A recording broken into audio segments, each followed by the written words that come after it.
शशि अपना video on करो। शशि, प्राची,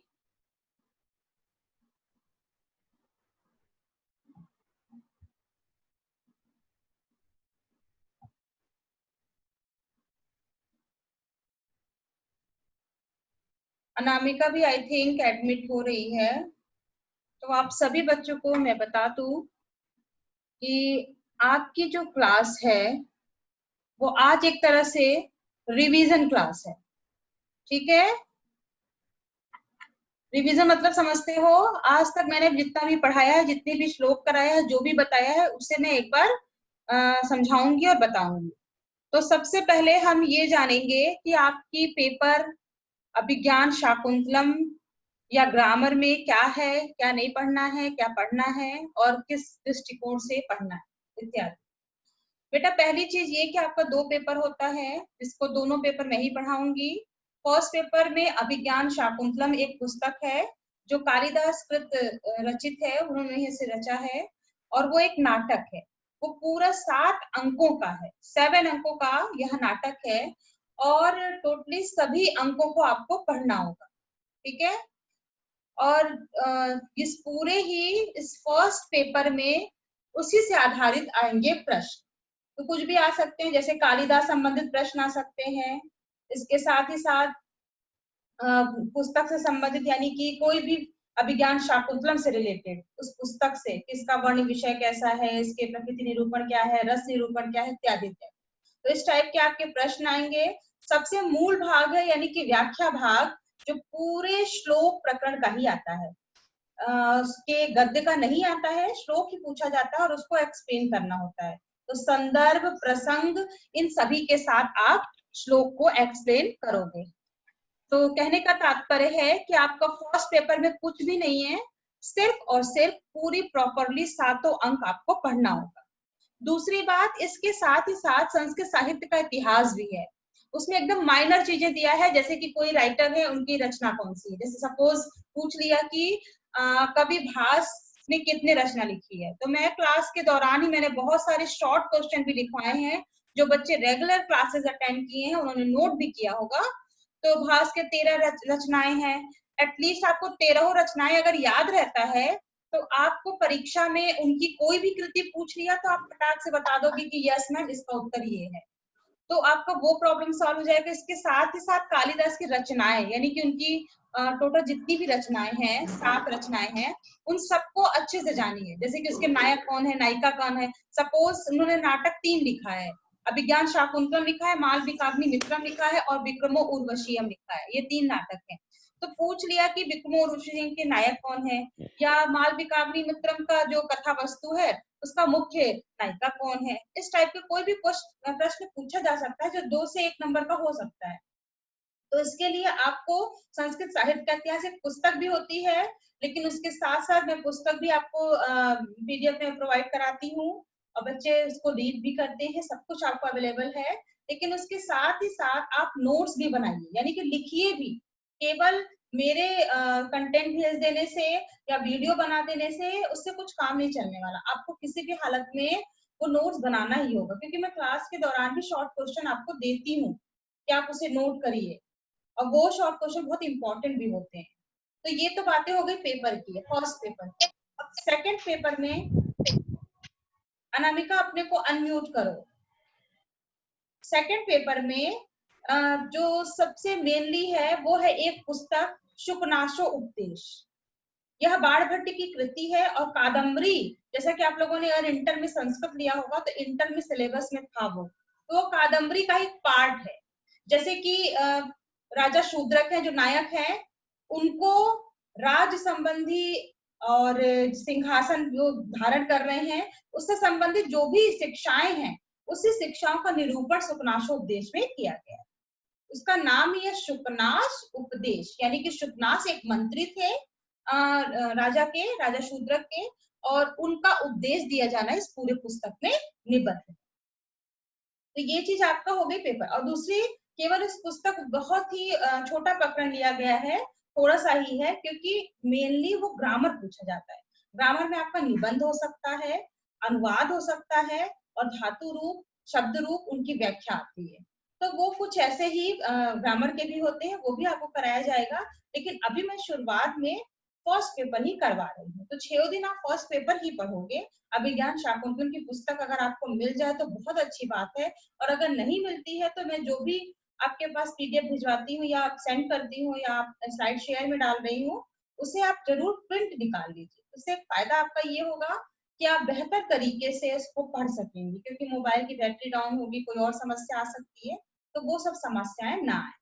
अब मैं आपके पास स्क्रीन शेयर करूंगी, जिससे कि पुस्तक आपको दिखे और आप उसको रीड कर सकें।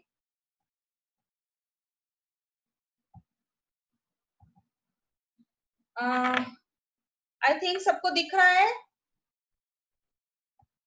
क्लियरली दिख रहा है सबको बेटा?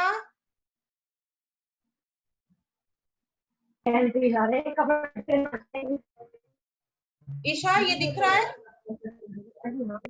मैम दिख रहा है। ओके बेटा, ये लिखा हुआ है महाकवि कालिदास प्रणीतम अभिज्ञान शाकुंतलम। तो यह प्रथम अंक है, और ऐसा ही करके कुछ 7 अंक हैं। 7 अंक का पृथक पृथक नाम है, जैसे आश्रम प्रवेश, आश्रम निवेश। ये सब जब आप इस पुस्तक का सारांश अच्छे से पढ़ेंगी और संक्षिप्त परिचय पढ़ेंगी तो वो चीजें आपको भी नजर आने लगेंगी। इसके जो प्रथम श्लोक है, और जिसको मैंने आई थिंक कई बार बता चुकी हूँ, कई बार एक्सप्लेन भी किया है, लेकिन ये श्लोक बहुत ही इंपॉर्टेंट है। इसके 2 पक्ष हैं। पहला यह तो एक पहला श्लोक ही है। उसके साथ ही साथ नाटक के श्लोकों को हम नांदी कहते हैं। नांदी मतलब अभिनंदन किया जाना, उस ईश्वर की आराधना किया जाना, जिसकी वजह से इतना कुछ हम पा रहे हैं।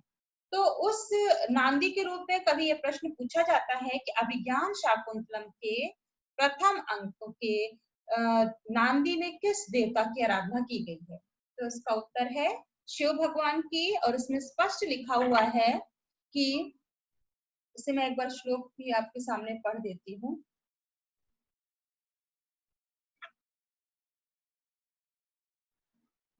या सृष्टि सृष्टुराद्या वहति विधिहुतम या हवि या चहोत्री ये द्वे कालम विधत्तः श्रुति विषय गुणा या स्थिता व्याप्य विश्वम यामाहु सर्वबीज प्रकृति इति यया प्राणिनः प्राणवन्ता प्रत्यक्षाभि प्रपन्नस्तनुभि अवतु वष्टाभि रष्टाभि ईक्षा।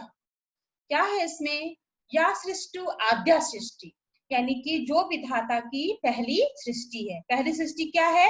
जल। सबसे पहले जल, विधाता ने सबसे पहले जल को बनाया है।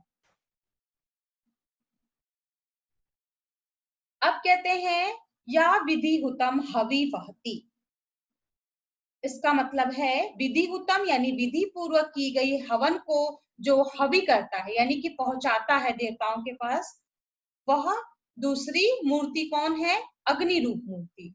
यानी कि क्या कहते हैं कि जब हम हवन करते हैं तो कोई भी चीज अग्नि में डालते हैं, घी और धूप जो भी डालते हैं, तो उसका धुआं जो अग्नि पहुंचाता है ऊपर तक, वो कहते हैं वो सीधे देवताओं के पास ले जाते हैं। तो पहली सृष्टि तो हो गई जल, और दूसरी सृष्टि क्या हो गई? अग्नि।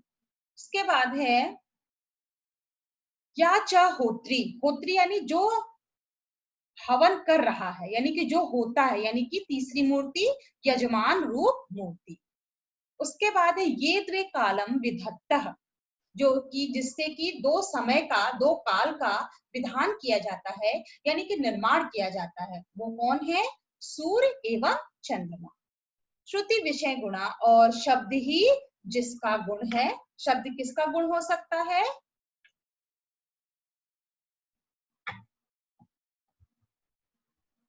आकाश का। ठीक है, तो मैं ऊपर कर रही हूँ इसे, स्क्रीन बढ़ नहीं रहा है।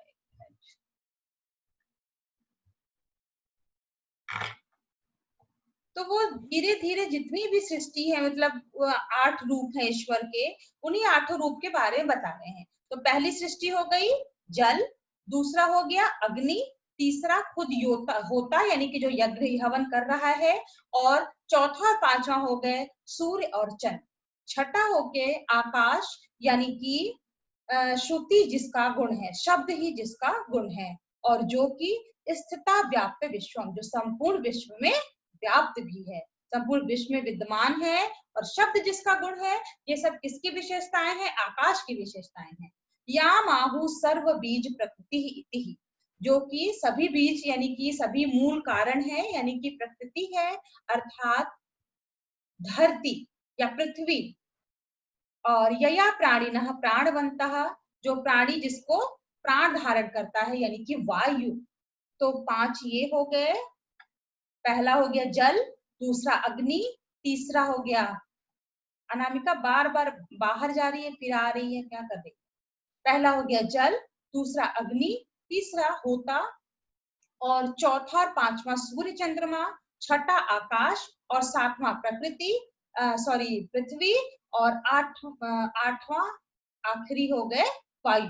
तो इस तरह से कुल 8 प्रकार के रूप हैं, 8 प्रकार की मूर्तियां हैं, जिस रूप से प्रत्यक्ष रूप से वस्टाभिरष्टाभि ईश्वर, वह शिव शंकर भगवान हमारी 8 मूर्तियों से युक्त ईश अवतु, यानी कि हमारी रक्षा करें। तो मेनली हमें इस श्लोक में यही मुख्य बिंदु यही है कि आपको ये ध्यान रखना है कि इसमें कितनी मूर्तियों की उपासना की गई है, वो मूर्तियां कौन कौन सी हैं। तो बड़ा ही सिंपल इसको तैयार करने का तरीका है कि 5 आप पंच महाभूत ले लीजिए, सूर्य चंद्रमा हो गए और होता, ये तीन मिला के टोटल 8 हो गए। इस तरह से आपके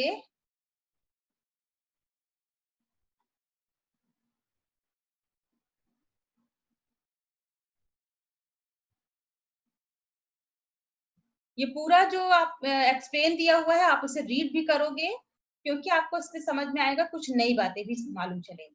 दूसरा श्लोक है, सूत्रधार कह रहा है। अब प्रश्न उठता है कौन सूत्रधार है? तो इसका मतलब है कि नाटक को कोई ना कोई एक तरह से मंचन करने के लिए नियोजित करता है, तो वो पात्र सूत्रधार कहे जाते हैं। पुरुष पात्र को और स्त्री पात्र को नटी कहा जाता है। तो पुरुष पात्र यहाँ पर सूत्रधार है, उसका कोई नाम नहीं है, वो सूत्रधार से ही काम चलेगा, जो कि वो बताएगा कि अब ये प्रसंग आएगा, अब इसमें हम इस चीज को बताने जा रहे हैं, इत्यादि इत्यादि। तो यहाँ पर अविदुषा अपरितोषात विदुषा न साधुमन्ये प्रयोग विज्ञानम बलवदपि शिक्षिताम आत्मन्यम अपत्यम चेतः। अब इसमें बहुत ही मैं आसानी से आपको समझ में भी आ जाएगा। कह रहे हैं कि जब तक विदुषान यानी विद्वान न संतुष्ट हो जाए, तब तक मैं अपने प्रयोग विज्ञानम साधु मन ने अपने प्रयोग विज्ञान को साधु नहीं मानता, अच्छा नहीं समझता या सफल नहीं समझता। क्यों?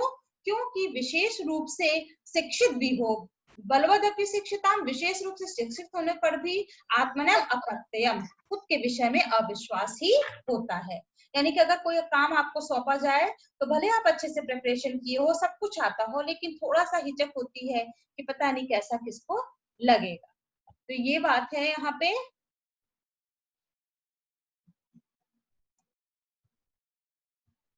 मैं इसको ज्यादा विस्तार से इसलिए नहीं बता पा रही क्योंकि ये बहुत पहले भी मैंने 2-2 3-3 बार बच्चों को बताया है। अब है बहुत अच्छा श्लोक है ये, नटी गा रही है वो, सुभग सलील अवगाहा पाटल संसर्ग सुरभि बनवाता प्रच्छाय सुलभ निद्रा दिवसा परिणाम रमणीय। सूत्रधार नटी से कह रहा है कि ये ग्रीष्म ऋतु का समय है और ग्रीष्म ऋतु में ही पूरे इस नाटक का मंचन हुआ है। अब ग्रीष्म ऋतु कैसा होता है, इस चीज के लिए वो बताते हैं। सुबह सलील अवगाह, यानी कि जल में सलील यानी जल में अवगाह स्नान करना बड़ा ही रुचिकर लगता है, अच्छा लगता है। पाटल संसर सुरभि बनवाता, पाटल यानी गुलाब के संपर्क से जो जंगल की वायु हो बड़ी ही सुगंधित हो गई है। प्रच्छाय सुलभ निद्रा, छाया में बड़ी अच्छी नींद आती है। दिवसा परिणाम रमणीय, और दिवस यानी दिन भर का आखिरी समय बड़ी ही रमणीय हो रहा है। वैसे भी अगर देखिए तो गर्मी के मौसम में दिन भर तो बड़ी ही धूप रहती है, लेकिन शाम के वक्त छांव मिलता है तो अच्छा लगता है, ठंडी हवा भी चलती है। तो उसी का निरूपण यहाँ पर किया गया है। और इसकी जो आखिरी लाइन है, दिवसा परिणाम रमणीय, ये सुक्ति के रूप में भी पूछी जाती है। अब नटी एक श्लोक गाती है, क्या कहती है? ईशत ईशत चुम्बितानि भ्रमरे सुकुमार केसर शिखानि अवतन सयंति दयमाना प्रमदा शिरीष कुसुमानी। इसमें जो है नटी कह रही है कि जैसे कि आश्रमवासी युवतियां वृक्ष के पुष्प पत्ते धारण करके अपने आभूषण को बना रही हैं, क्योंकि ये आश्रम का वर्णन है तो उसी के अकॉर्डिंग ही हमें प्रकृति निरूपण भी मिलेगा। प्रमदा यानी कि युवतियां दयामाना दरे ही दया भाव से भ्रमरी भौरों के द्वारा ईषद ईषद कुछ कुछ चुंबिताने आस्वादित किए हुए सुकुमार केसर शिखानी कोमल केसर शिखा युक्त शिरीष कुसुमानी शिरीष के फूलों को कान में अवतंस्यंती धारण करते। अब इस तरह से इयरिंग वगैरह ना पहन के पहले की आश्रम के माहौल के हिसाब से वो कानों में पुष्प को या पुष्प के पत्तों को धारण कर रही है।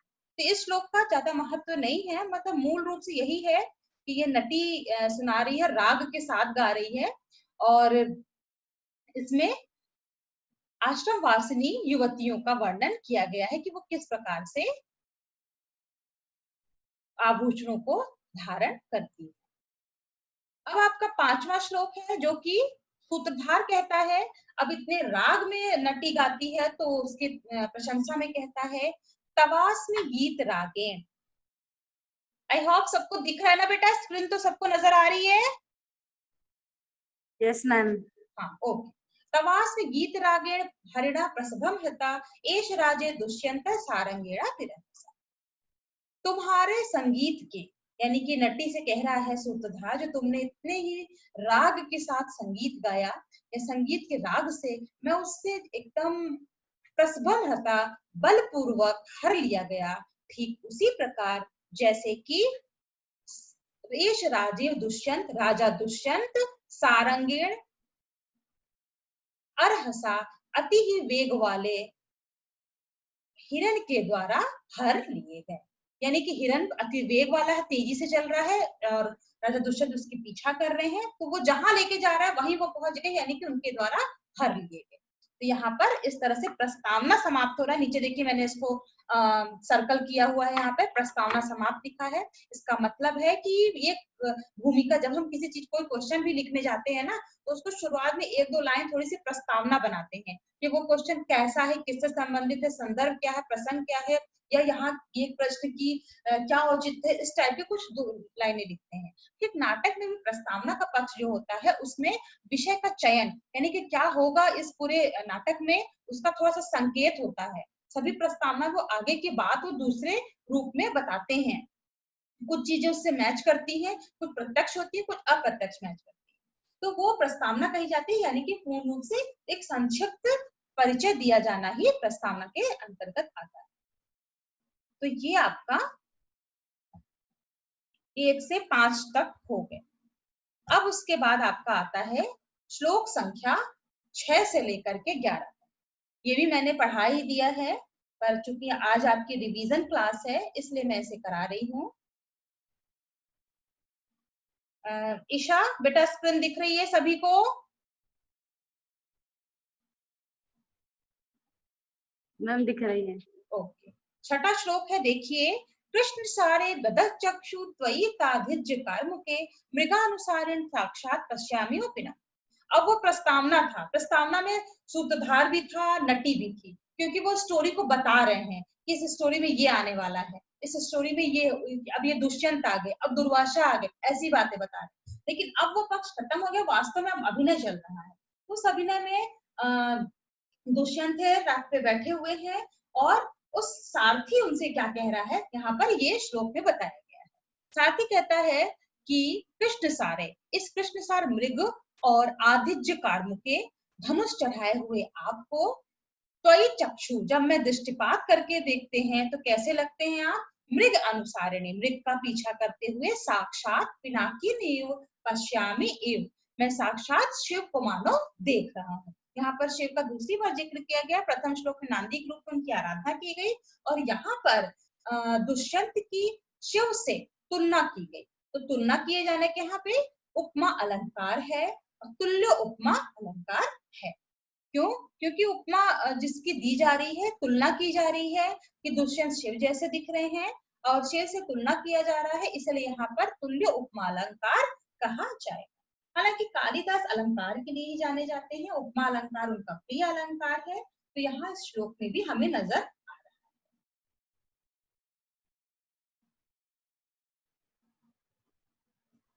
अगला श्लोक बहुत ही अच्छा है। ग्रीवाभंगाभिरामं मुहुर् अनुपतति चंदने दत्त दृष्टि पश्चात अर्घेन प्रविष्टः शरपतन भयात् भूयसा पूर्वकाया दर्भैरवढालडिभे श्रम विवृत मुख भंशिभि कीर्ण वर्त्मा पयोदग्रप्लुवात्वात् वेति बहुतर स्तोकमुर्या प्रयाति तदेव कथम अनुपतत एवं प्रयत्न प्रेक्षणीयम सन्। अब इसमें क्या है कि राजा कह रहे हैं यानी कि दुष्यंत, उन्हें जब वो मृग का पीछा कर रहे हैं तो मृग कैसा दिख रहा है उसका विवेचन यहाँ पर किया गया है। तो कह रहे हैं कि पश्य, देखो सारथी, ये देखो, ये हमें बहुत दूर तक ले आया, अब देखो कैसा दिख रहा है ये। अनुपतति, पीछा करते हुए, चंदने मुहु, यह जो बार बार पीछे की तरफ, ग्रीवा भंगा विरामः, अब बार बार गर्दन को मोड़कर, अभिराम दत्त चित्तः, मनोरम दृष्टिपात कर रहा है, करता हुआ, और शर पतन भयात, बाण लगने की डर से, भूयसा पश्चात अर्घेन पूर्व काया कर, अपने पीछे के हिस्से को मैक्सिमम आगे की तरफ समेटे हुए, मतलब अपने पीठ के भाग को ग्रीवा की ओर समेटे हुए, और श्रम विवृत मुख भ्रंशिवी, और परिश्रम के कारण विवृत यानी खुला हुआ मुख, खुले हुए मुख से गिरते हुए आधे चबाए गए कुशों से कीर्ण वर्मा मार्ग को व्याप्त करता हुआ, पश्चोत प्लुत्वात विहति विहोतरम स्तोकोर्या प्रयति,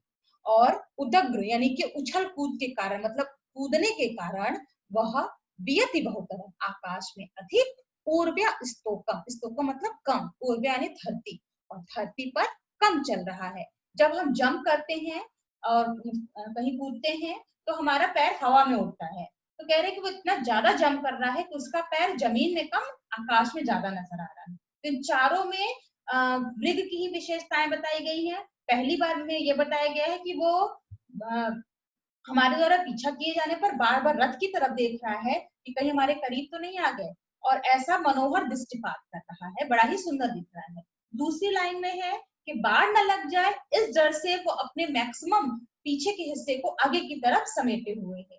तीसरी लाइन में बहुत मेहनत कर रहा है, दौड़ रहा है, तो उसका मुंह खुला हुआ है परिश्रम के कारण, खुले हुए मुख होने के कारण अभी उसने आधा ही चबाया था, ऐसे कुशा से रास्ते भर वो गिराते हुए यानी मार्ग को व्याप्त कर रहा है, और ऊंची कूद के कारण आकाश में कम, आकाश में अधिक, और जमीन पर जमीन में कम, आकाश में अधिक प्रतीत हो रहा है। तो ये आपका 7वां श्लोक।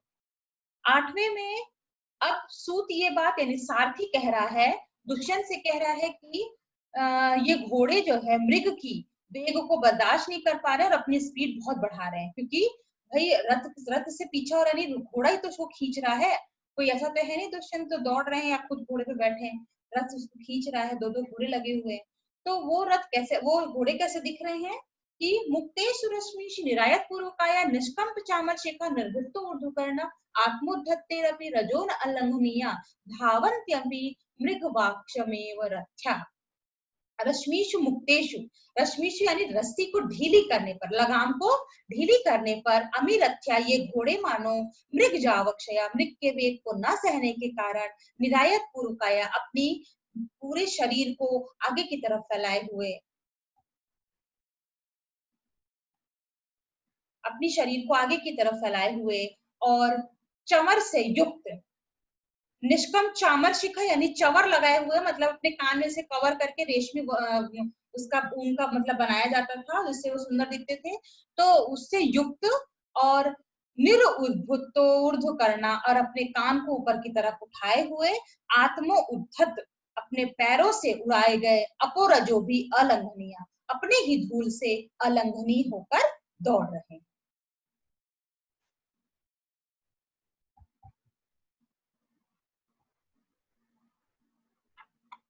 अब इसी के साथ 9वां भी देख लीजिए जल्दी जल्दी। यदा लोके सूक्ष्म प्रजति सहसा तद विपुलताम यदा विच्छिन्नम भवति प्रसंधानम व्यो तद प्रकृत्या यद वक्रम तदपि समरेखम नयनयो न मे दूरे किंचित क्षणमपि न पार्श्वे रथ चवा।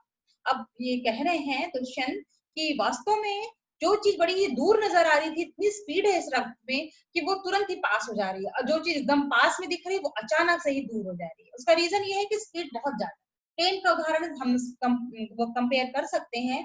ट्रेन में बैठी तो बहुत स्पीड में होता है, वो पेड़ जो कि बड़ी दूर नजर आता है, छोटा सा नजर आता है, एकदम सडनली वो हमारे करीब से गुजर जाता है, और फिर जो हमारे करीब से गुजरा उसको पीछे देखिए वो एकदम दूर हो जाता है। तो यहाँ पर यही बात कही जा रही है कि रथ जवाद, रथ के वेग के कारण,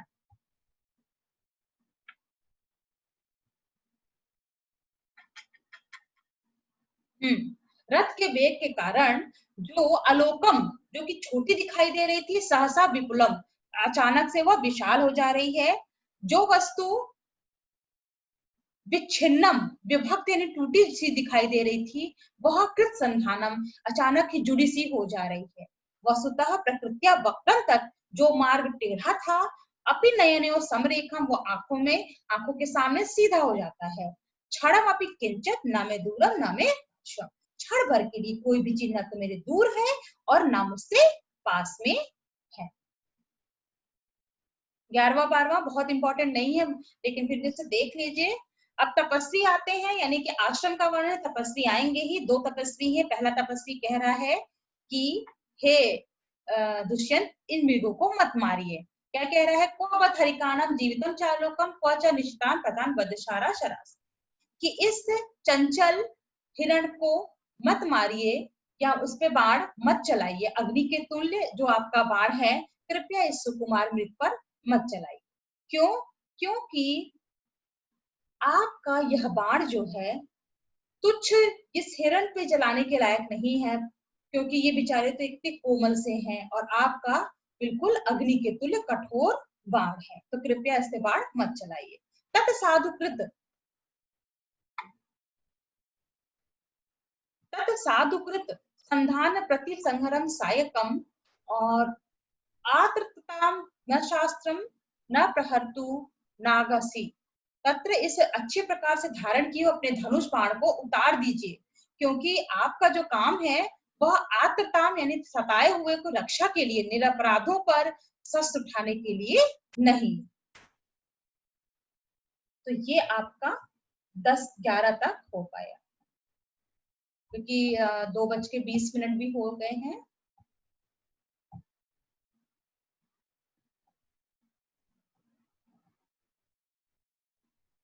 समझ में आया बेटा? एक तरह से आपकी सारी क्लासेस पूरी रिवाइज हो गई, और ये जितने भी श्लोक है उसे आप रिवाइज करिएगा। आपके टेस्ट में 10 श्लोक तक मैं पूछूंगी, कुछ भी पूछा जा सकता है, कालिदास का सामान्य परिचय, इन सब से मिला जुलाकर कुछ क्वेश्चन आपके पास बनेंगे। आई होप आपको सभी लोगों को समझ में आया होगा।